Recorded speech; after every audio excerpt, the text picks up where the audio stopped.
Both Uber Technologies and Dara Khosrowshahi, in his own personal capacity, donated, basically paid $1 million each, that's $2 million, into Trump's inauguration fund. That's his money.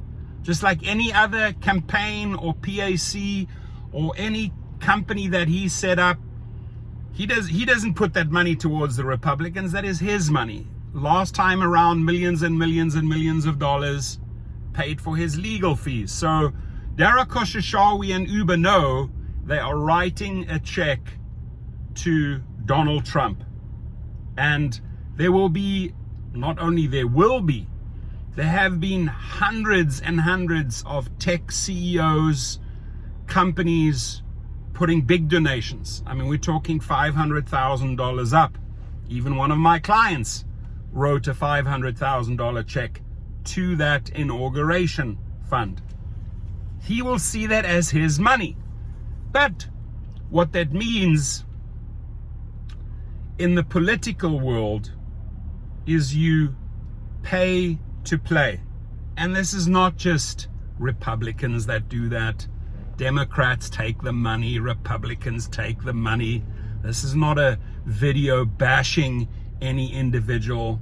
It's just showing you how this is going to play out. Now, Elon Musk, I mean, he put more than $200 million of his money, right? He almost went like into a casino and put $200 million on red and said, Trump better win. And if he does win, well, look what happened.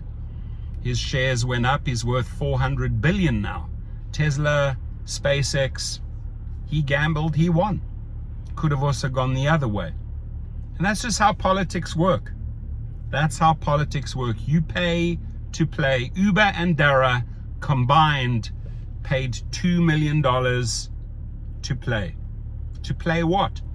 To play in that transportation field, because with Elon Musk, who's basically traveling non-stop with Trump right now, he's of the opinion, hey, I bought my access to you. You owe me. You owe me. I helped you win that election with my money. You owe me.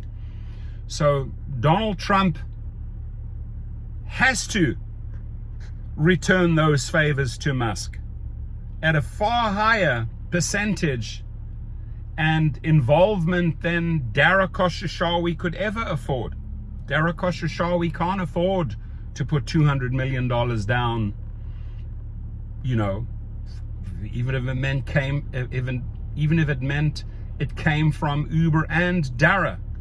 They don't have $200 million to play. Elon Musk had the money to play, and he is going to make a shitload of money because he's going to get a lot of contracts, a lot of satellite contracts. It's just how politics work. Sadly, there are several countries where politics work on a pay-to-play basis. Africa, where I've spent 17 years, very much works like that. You want influence? Russia works like that. America's becoming like that. Europe, still very hard to bribe politicians. It happens. They seem to get caught out far quicker. But in this country, at least, you put up the money, you're in the game. And so the game is called transportation, and the game is changing. There's autonomous vehicles. Elon Musk wants to position himself with his robo-taxis.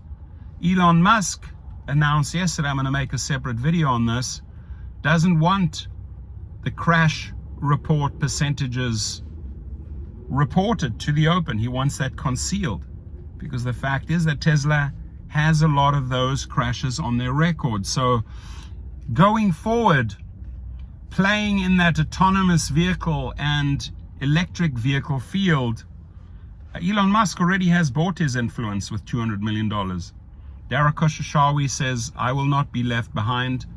Tom Cook from Apple put down money. All of these guys are sucking up and paying now. It's simple, my friends.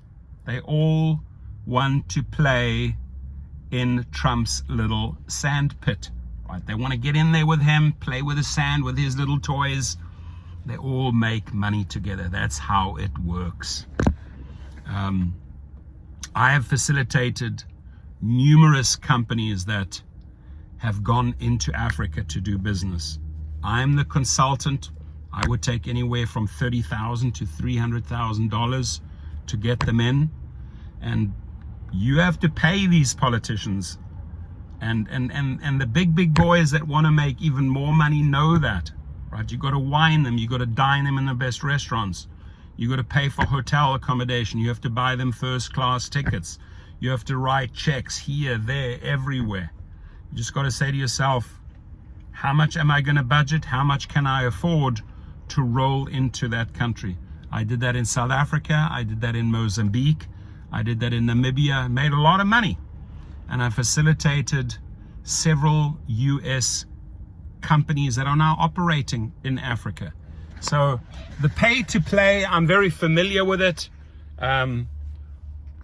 What I'm also familiar with, just studying the habits of this individual Trump over 4 years, that whatever money came in, under sort of the banner of, oh, it's for the Republican Party. No, it's not. It's for him. It's for him to pay his legal bills. It's for him to enrich himself. And again, it's not only Trump that does that. All those other players, Democrats and Republicans, play the same game, because their attitude is, hey, I have this power, I have this position of power. I'm president, or I'm senator, or I'm congressman. What do you want to do in my state? What do you want to do in my country? Oh, you want to play? You will pay. So it's a lot of money. I am surprised that Dara Khosrowshahi put up a personal $1 million. And my friends, we got to understand that money really comes from us. It comes from the drivers. So to play in the political field, that is really monies that drivers generated. And because Dara Khosrowshahi is so heavily involved, because he carries so many shares in Uber, he's doing this to protect his ass. He's doing this to tell Trump and Elon Musk, hey, I want to be part. I mean, I have $1 million. I don't have $200 million, but I want to be part of your game. And they will let him in. The question is, how much will LYFT or Rideshare put into that inauguration fund? That is what I'm waiting for, because if LYFT cannot pay in, they're not going to be a heavy player in the future. So this is a chess move by Uber, by Dara. And Trump knows who wrote the checks. So Dara will be in his inner circle, period, whether you like it or not. How do you feel about this? How do you see this?